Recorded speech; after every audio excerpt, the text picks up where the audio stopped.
In a world where healing hands and redemptive hearts intertwine, let me tell you a compelling story that transcends medicine and delves into the depths of human connection and second chances. Enjoy the story. Dr. John Baker, a renowned surgeon in his late 30s, had it all: a successful career, a luxurious apartment in the heart of the city, and a wardrobe of custom-tailored suits. He was the envy of his colleagues and the toast of the town. But beneath the veneer of success, John was haunted by his past. As he stepped out of his apartment building one crisp morning, John couldn't help but reflect on his failed marriage to Jessica, a wealthy socialite who had grown tired of waiting for him to come home from long shifts at the hospital. They had met during their college years, drawn together by their shared ambition and drive. Jessica was studying art history, her eyes set on curating at a prestigious museum, while John was singularly focused on becoming a top surgeon. Their courtship was a whirlwind of fancy dinners, art gallery openings, and weekend getaways to Jessica's family's vacation homes. John was swept up in the glamour of it all, and before he knew it, they were married in a lavish ceremony that graced the pages of the city's most prominent society magazines. But as the years wore on, the cracks in their relationship began to show. John's dedication to his work meant late nights and missed dinners, birthdays, and anniversaries. Jessica, who had given up her own career aspirations to be the perfect surgeon's wife, grew restless and resentful. She began to spend more time with her society friends, attending charity galas and fashion shows without John by her side. Rumors began to swirl about her close friendship with a certain wealthy philanthropist, and though John tried to ignore the gossip, he couldn't shake the feeling that he was losing his wife. The final straw came when John missed their 5th wedding anniversary dinner because of an emergency surgery. Jessica had planned an elaborate surprise party, and when John finally arrived home, exhausted and apologetic, he found her sitting alone in their darkened dining room, surrounded by melted candles and untouched champagne. "I can't do this anymore, John," she said, her voice barely above a whisper. "I love you, but I love myself too. And I can't keep waiting for a husband who will never put me first." The divorce was quick and relatively painless, thanks to their prenuptial agreement. Jessica got the house and a generous settlement, while John got to keep his medical practice and his pride. But though he threw himself into his work with renewed vigor, John couldn't shake the feeling that he had lost something precious. Now, as he climbed into his modest but reliable foreign sedan, John tried to push thoughts of Jessica from his mind. He had a full day of surgeries ahead of him, and he needed to focus. But as he navigated the morning traffic, his mind kept drifting to happier times, to the early days of their marriage when everything had seemed so full of promise. Lost in thought, John barely noticed when a run-down vehicle cut him off at an intersection. He slammed on his brakes, narrowly avoiding a collision, and was about to lay on his horn when 4 burly men emerged from the car. They were a rough-looking bunch with scruffy beards, tattoos, and a menacing air about them. John recognized them immediately. Vince, Tony, Polly, and Frankie, a notorious gang of con artists known for staging accidents to extort money from unsuspecting drivers. Vince, the apparent leader, approached John's car, his face contorted in a mask of false outrage. "Hey, watch where you're going!" he shouted, slamming his hands on the hood of John's car. "You just hit my vehicle!" John, ever the calm professional, stepped out of his car, his hands raised in a placating gesture. "I'm sorry, but I don't believe I hit your car," he said evenly. "Let's exchange insurance information and let the proper authorities handle this." But his words only seemed to anger the men further. They surrounded him, their fists clenched and their eyes glinting with malice. John felt a flicker of fear, but he stood his ground, determined not to show any weakness. "We don't need no insurance," Tony sneered, cracking his knuckles. "We got our own way of handling things." Before John could react, they were upon him, raining blows and grabbing at his pockets. He felt a sharp pain as Polly's fist connected with his jaw, and he tasted blood in his mouth. He tried to fight back, but he was outnumbered and outmatched. Within seconds, they had taken his cash, his watch, a gift from the mayor for his service to the city, and any other valuables they could find.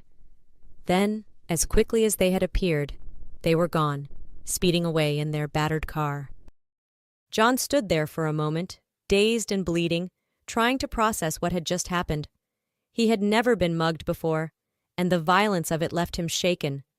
But he knew he couldn't let this incident derail his day. He had patience counting on him. With a deep breath, he climbed back into his car and continued on to the hospital. As he parked and made his way inside, he tried to push the mugging from his mind. He had to focus on the task at hand, an important surgery on an elderly man named Walter Smith. Walter had been admitted to the hospital the previous night, brought in by ambulance after collapsing at a bus stop. He had no identification, no insurance, and no family that the hospital could locate. He was alone and scared, and his condition was critical. But John had taken one look at Walter and seen a man in need. Despite hospital policy, he had vowed to operate on him pro bono. He knew it would mean long hours and extra paperwork, but he couldn't turn his back on a patient, no matter their circumstances. As he scrubbed in for the surgery, John felt a sense of calm wash over him. This was what he was meant to do, to heal, to help, to make a difference in people's lives. The mugging, his divorce, all his personal troubles seemed to fade away as he focused on the task at hand. The surgery was long and complex, but John was in his element. His hands moved with precision and skill, repairing damaged tissues and restoring blood flow. As he worked, he thought of Walter, of the fear and pain he must be feeling. He silently vowed to do everything in his power to give this man a second chance at life. Hours later, John stood by Walter's bedside in the recovery room. The old man was still groggy from the anesthesia, but he managed a weak smile when he saw John. "Thank you, doctor," he whispered, his voice hoarse. "I don't know how I can ever repay you." John patted his hand gently. "You don't need to repay me, Walter. I'm just doing my job. Rest now and focus on getting better." Just then, the door to the recovery room opened and a well-dressed man in his 40s entered. He had a worried look on his face and he rushed to Walter's bedside. "Dad!" he exclaimed, taking Walter's hand. "I came as soon as I heard. Are you okay?" Walter smiled up at him. "I'm fine, Michael, thanks to this kind doctor here." Michael turned to John, his eyes wide with gratitude. "Thank you so much, doctor. I don't know what we would have done without you." John shook his head modestly. "It's my pleasure, really. I'm just glad I could help." But as Michael stepped aside, John felt his blood run cold. Behind him, standing in the doorway, were Vince, Tony, Polly, and Frankie, the very same men who had mugged him just hours earlier. For a moment, John was too stunned to speak. What were they doing here? Had they followed him? Were they planning to finish what they started? But as he looked closer, he realized that something was different. They looked sheepish, almost ashamed, and they wouldn't meet his eyes. Michael, noticing John's discomfort, quickly introduced them. "These are my bodyguards," he explained. "I'm sorry, I should have mentioned earlier. I'm Michael Smith, Walter's son. I run a successful business, and these men provide security for me and my family." John nodded slowly, still trying to process this new information. "I see. Well, I'm glad Walter has such a supportive family." Michael smiled, but then his expression turned serious. "Doctor, I couldn't help but notice your injuries. What happened to you?" John hesitated, not wanting to cause any trouble. But then he saw the look on Vince's face, a mix of guilt and fear, and he knew he had to tell the truth. "I was mugged this morning," he said quietly. "On my way to work. 4 men in a rundown car. They took my watch, my cash, everything." Michael's eyes widened in shock. He turned to his bodyguards, his face a mask of anger. "Is this true?" he demanded. "Have you been running a side hustle, mugging innocent people?" The men shifted uncomfortably, their eyes downcast. Finally, Vince spoke up. "We're sorry, boss," he mumbled. "We didn't know he was a doctor. We thought he was just another rich guy, easy pickings." Michael shook his head in disgust. "I can't believe this. I trusted you, and you've been using your position to prey on others. This is unacceptable." He turned back to John, his expression contrite. "Dr. Baker, I am so sorry for what my men did to you. Please, let me make this right.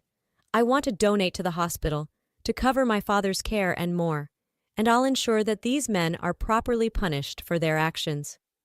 John was taken aback by the offer. He had never expected this outcome, but he couldn't deny the sincerity in Michael's voice. "That's very generous of you," he said. "The hospital could certainly use the support, and I appreciate your willingness to take responsibility for your men's actions." Michael nodded. "It's the least I can do. You saved my father's life, and I'm forever in your debt." Over the following weeks, an unlikely friendship blossomed between John and Michael. John became a regular guest at Walter's lavish home, sharing meals and stories with the family. He learned that Michael had built his business from the ground up, starting as a small-time importer and growing into a major player in the international trade scene. Despite his wealth and success, Michael remained grounded and humble. He treated his staff with respect and generosity, and he was always looking for ways to give back to the community. John couldn't help but admire him, and he found himself looking forward to their weekly dinners and weekend getaways. As for Vince, Tony, Polly, and Frankie, they took their punishment with surprising grace. Michael had given them a choice: face criminal charges or make amends in a meaningful way. They chose the latter and began volunteering at the hospital, donating blood and helping with maintenance tasks. John was skeptical at first, but as he watched the men interact with patients and staff, he began to see a change in them. They were more respectful, more empathetic, and seemed genuinely remorseful for their past actions. One evening, as John sat by Walter's bedside, the old man took his hand and smiled. "You know, doctor," he said, "when I came into your hospital, I had nothing. No ID, no insurance, no hope. But you saw past all that. You saw a human being in need, and you didn't hesitate to help." John felt a lump form in his throat. He had never really thought about it that way, but Walter was right. He had taken an oath to heal, to serve, and he had never once regretted it. "It's my job, Walter," he said softly. "But more than that, it's my calling. I became a doctor to make a difference, to ease suffering and give people a second chance at life. And every day, I am reminded of why I chose this path." Walter nodded, his eyes glistening with tears. "You're a good man, John, and I'm so grateful to have met you. You didn't just heal my body, you healed my soul." As John drove home that night, he felt a sense of peace wash over him. The mugging, his divorce, all his past troubles, seemed to fade away in the face of this newfound purpose. He had always known that medicine was his passion, but now he understood the true impact he could have on people's lives. He thought of Michael and his bodyguards, of how a single act of kindness had sparked a chain reaction of redemption and growth. He thought of Walter, of the countless patients he had treated over the years, each one a reminder of the power of compassion and dedication. As he pulled into his driveway, John felt a renewed sense of determination. No matter what challenges lay ahead, he knew he would face them with the same unwavering commitment to his craft and his patients. He was a healer, a guardian, a beacon of hope in a world that often felt dark and uncertain. And he knew, with absolute certainty, that he was exactly where he was meant to be.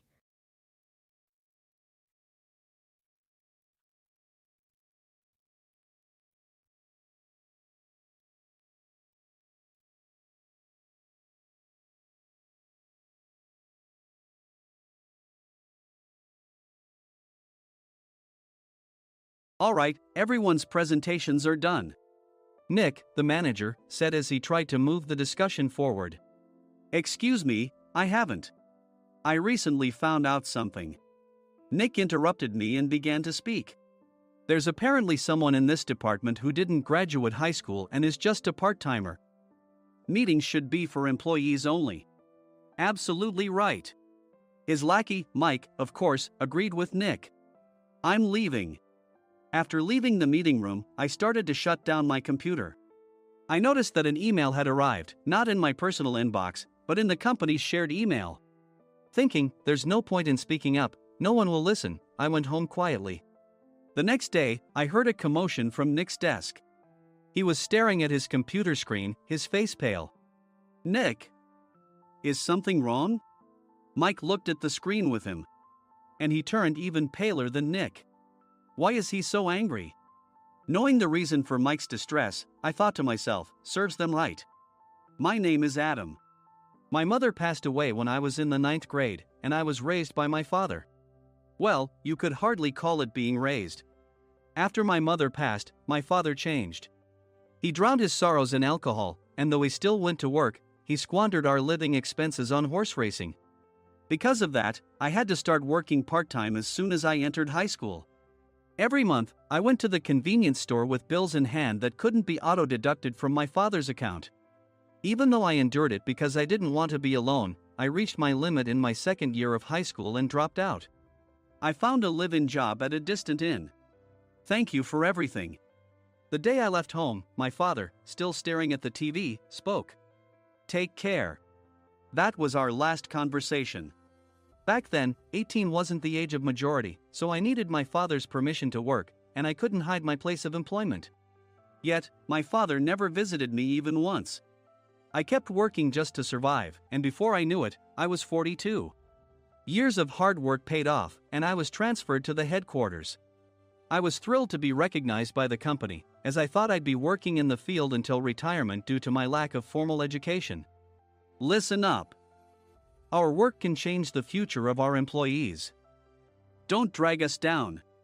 On my first day after the transfer, Nick, dressed in an expensive suit, spoke sternly. There was a reason for this. Our inn was located in a prominent tourist destination, known so well that everyone in the state could sing its commercial jingle. At its peak, we had 5 locations within the state. But that was long ago. Due to financial difficulties and aging facilities, only the place where I had worked for many years and the original establishment remained. I was prepared to lose my job anytime, but now there was a glimmer of hope. With the rise of social media, the tourist area where the inn was located started gaining attention again. Depending on how hard the sales department, where I was transferred, worked, we could either thrive or be forced to give up this prime location to the new hotel chains continuously popping up. For Nick, who had switched careers from another industry to strengthen our sales, this was a battle he couldn't afford to lose. I understood why he had to be strict. I will do my best. Nick sneered at my enthusiastic declaration. Did you not hear what I said? I'm sorry. I thought I was listening carefully. Out of habit from years of customer service, I apologized reflexively, though I had no idea what had offended him. Someone was watching me with a smirk. In this department, there are those who are expected to excel and those who have been shoved here because they have nowhere else to go. You are the latter. It was Mike, the section chief. He's 7 years younger, at 35. But he was called to headquarters much earlier than I was and had been moving around within the headquarters ever since. I'm not jealous, but I can't accept that he's my boss. Graduating from a prestigious university, he has an unusually high pride and caused many problems as a newbie, making things very difficult for me when I was the front desk leader. When I found out Mike was transferred to the sales department a month before me, I was disheartened. Mike is right. With just a middle school diploma, there's not much you can do. Don't even think about achieving results. As if I didn't exist, Nick remarked, I'm thirsty. Mike eagerly ran to the coffee maker. It seems Mike is Nick's lackey. I regretted being happy about my transfer to headquarters, wishing I had stayed on site forever. Send a direct mail to every company on this list by the end of the day. Nick only assigned me tasks that even a new graduate could handle. What? There are over 1,000 companies. You want me to send to all of them by today? Yes, if you and your fellow misfits split the work, even those with nowhere else to go should finish by today. I glanced at the employees typing away expressionlessly. They were worn out from customer service, only thinking about leaving on time, or were women reassigned after having children, with zero motivation for work.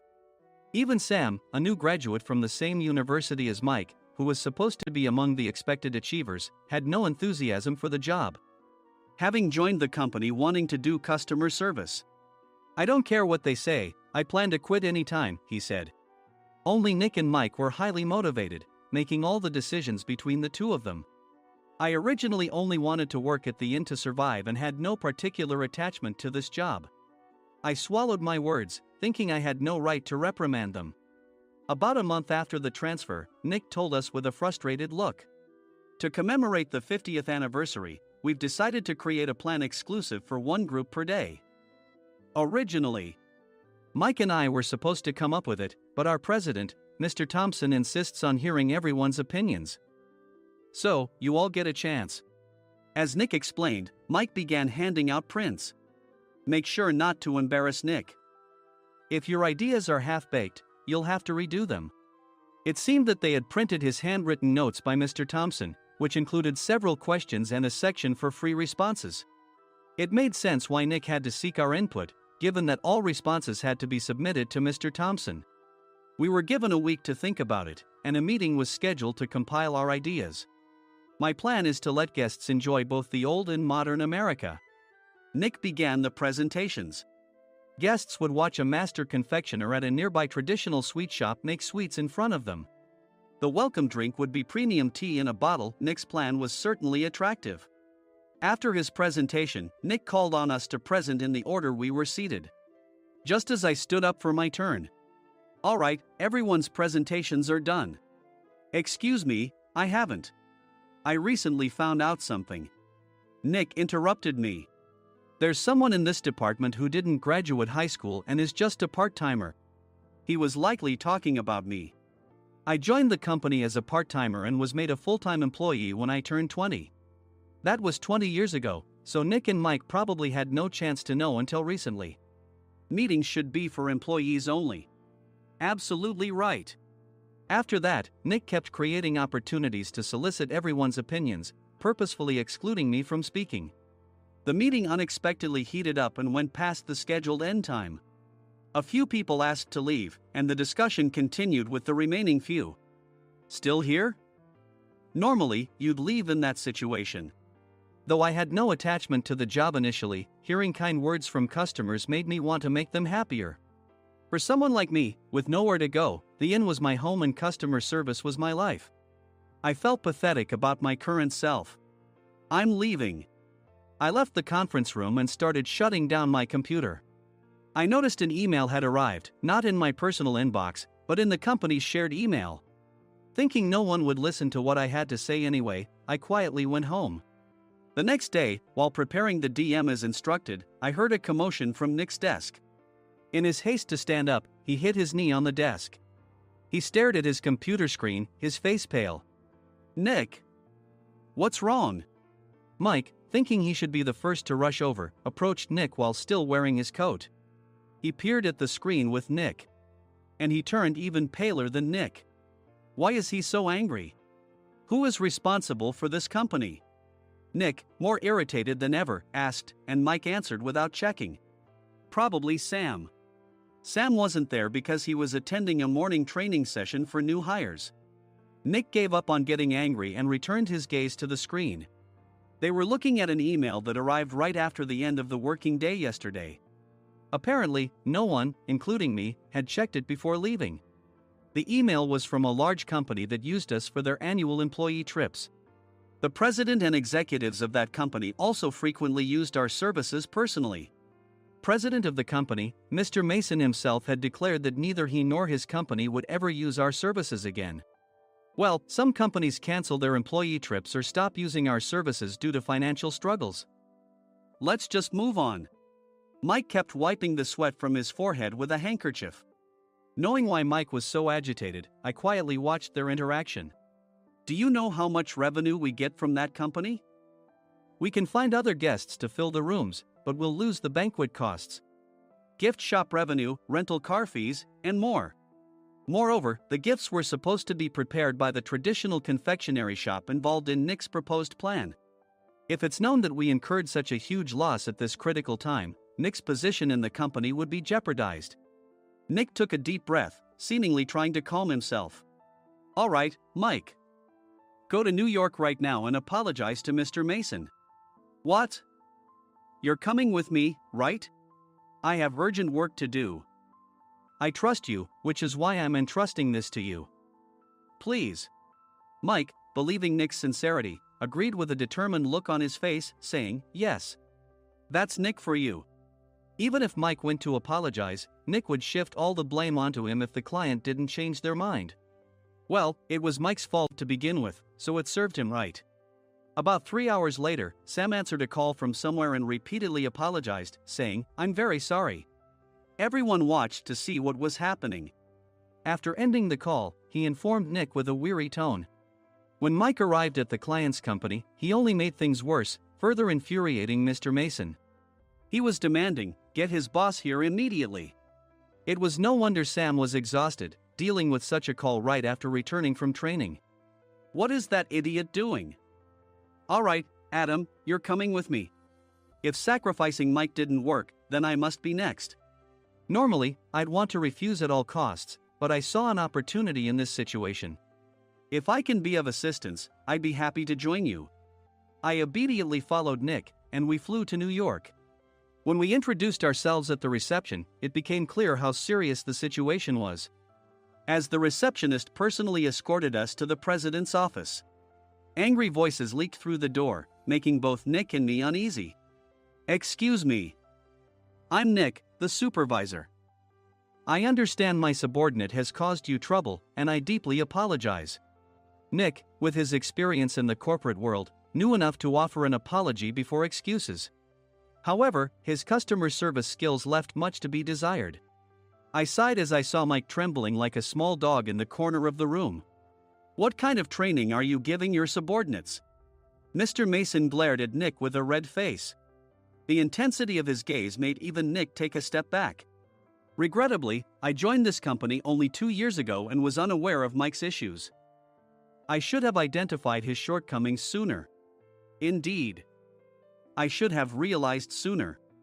No sensible person would come to apologize and then give a lengthy presentation on the drawbacks of not using their in. Nick froze, his mouth slightly open. Suspecting the worst, I picked up the documents that had fallen to the floor. It seemed Mike hastily prepared these documents on the plane, listing the disadvantages. Disadvantage 1: if you change the venue for the company trip, employees might suspect it's for cost-cutting reasons, leading to a negative impression. Reading it aloud half-jokingly, Nick snatched the papers from my hand and checked the contents with a furious expression. Among the stack of documents was a receipt from a nearby convenience store's copy machine. I felt a pang of dread, hoping he hadn't shown the receipt as well. What do you think he said when I asked what kind of nerve he had to do this? I'm very sorry." Faced with the dire situation, Nick must have thought there was nothing left to do but apologize. In a voice smaller than I'd ever heard from him, he uttered words of apology. He said, "I'm a Harvard graduate. I don't believe I said anything wrong." "Mike, what have you done?" Forgetting his plan to pin the blame on Mike, Nick yelled loudly, even in front of Mr. Mason. "I didn't do anything wrong." "You're still saying that? Look at him." Mike pointed at me with a shaking hand. "I was assigned to headquarters in my 20s and now I'm a section chief. This guy only made it to headquarters at 42. Everything I've done proves I was right. So why are we losing the contract?" Having said his piece, Mike collapsed to the floor. "Of course. You were sent there because you had nowhere else to go." Mike never expected to hear such words from someone he looked down upon. He lunged at me, and Nick hurriedly stepped in to stop him.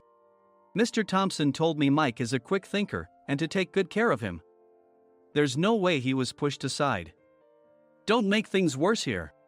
He didn't say quick thinker, he said only quick-witted, didn't he?" I don't remember that part." I recalled the many troubles Mike caused when he was a newbie. When Mike was on the front line, his pride was so high that he never apologized to customers. Customer service, especially in our job, doesn't work alone. It brings both good and bad situations. If the front staff or housekeepers made mistakes, or the cleaning company didn't properly clean a room, one had to apologize to the customers regardless of personal fault. Mike, in such situations, would never apologize, insisting he wasn't at fault. This often angered customers, and as the front desk leader, I frequently had to apologize on his behalf. He caused complaints and disrupted operations, which is why he was quickly moved to headquarters. In departments where he didn't interact directly with customers, his quick thinking was beneficial and things went well. But it seemed his flaws were starting to show. Corporate reservations are supposed to be entered into the system by the sales representative.